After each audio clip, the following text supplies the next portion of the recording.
Roberto Ayala, Pablo সোরিন, Gabriel হাইন্সারা চলে যাওয়ার পর থেকেই আর্জেন্টিনার রক্ষণভাগ সমর্থকদের জন্য হতাশা। দলটি যে হারে আক্রমণাত্মক ফুটবলার তৈরি করে সেই অনুপাতে রক্ষণের খেলোয়াড় আর্জেন্টিনা থেকে বের হয় না। এ নতুন কথা নয়। 10 বছর ধরে বিভিন্ন আন্তর্জাতিক টুর্নামেন্ট খেলতে যাওয়ার আগে আর্জেন্টিনার সবচেয়ে বড় চিন্তার জায়গা ছিল রক্ষণ। এখন আর সেই দিন নেই। বিশেষ করে ক্রিস্টিয়ানো রোমেরো ও নিকোলাস ওটামেন্ডি যতদিন থাকবেন ততদিন নিশ্চিন্তে কাটাতে পারবে আকাশী সাদা। অথচ এই রোমেরোই ফুটবল ছাড়তে চেয়েছিলেন। তার জাতীয় দলে জায়গা পাওয়ার গল্পটাও দারুণ। তখন সবে ইতালিয়ান সিরিয়ার সেরা ডিফেন্ডার নির্বাচিত হন রোমেরো। আতালান্তার হয়ে দুর্দান্ত এক মৌসুমও কাটান।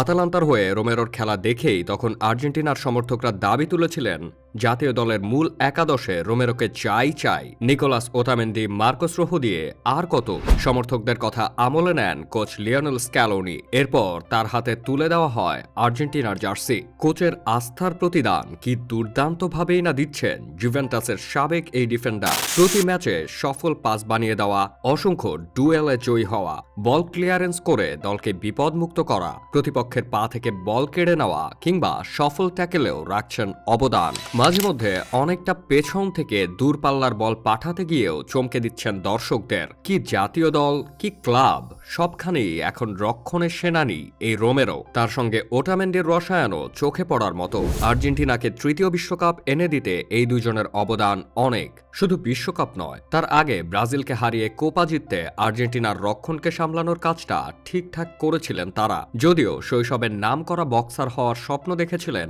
ওটামেন্ডি। 80-র দশকের কথা।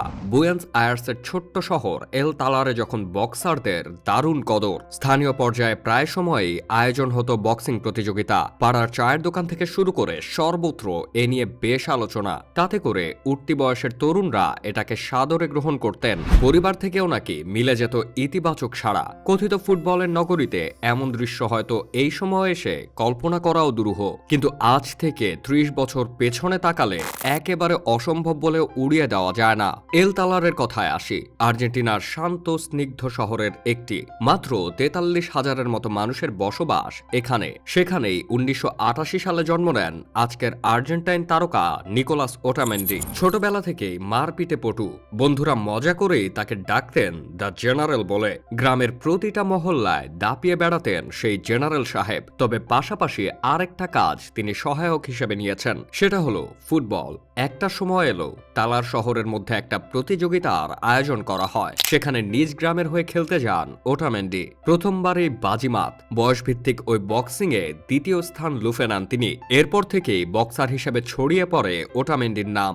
একটা সময় তিনি বক্সিং থেকে মুখ ফিরিয়ে নেন। ওই যে বক্সিং এর পাশাপাশি ফুটবলটা প্র্যাকটিস করতেন, সেটা শেষমেশ কাজে লাগে। আর্জেন্টিনার স্থানীয় ক্লাব ভেলেজে অনেক বলে কয়ে নাম লেখান। তাকে সুযোগও করে দেয় ক্লাবটি। হতাশ করেননি। দুর্দান্ত নৈপুণ্য দেখিয়ে সবার নজর কাড়েন। ক্রমেই বাড়তে থাকে তার জনপ্রিয়তা। ওটামেন্ডিও নিজেকে উজাড় করে দেন। চোখ পড়ে 2008 সালে আর্জেন্টাইন জাতীয় দলের কোচের দায়িত্বে থাকা দিয়েগো ম্যারাডোনার। ওটামেন্ডিকে দলে টেনে নেন তিনি। আর পিছু তাকাতে হয়নি। 2010 সালে পর্তুগালের ক্লাব পোর্তো তাকে দলে ভেড়ায়। সেখানেও চলে ওটামেন্ডির ঝলক। এরপর ভ্যালেন্সিয়ার হয়ে প্রিমিয়ার লিগের অন্যতম ফেভারিট ম্যানচেস্টার সিটির জার্সি জড়ান ওটামেন্ডি। খেলেন 2010 বিশ্বকাপ। তবে দল শেষ পর্যন্ত না যাওয়ায় বেশ হতাশ হন তিনি। সবশেষে কাতারে দেখান ঝলক।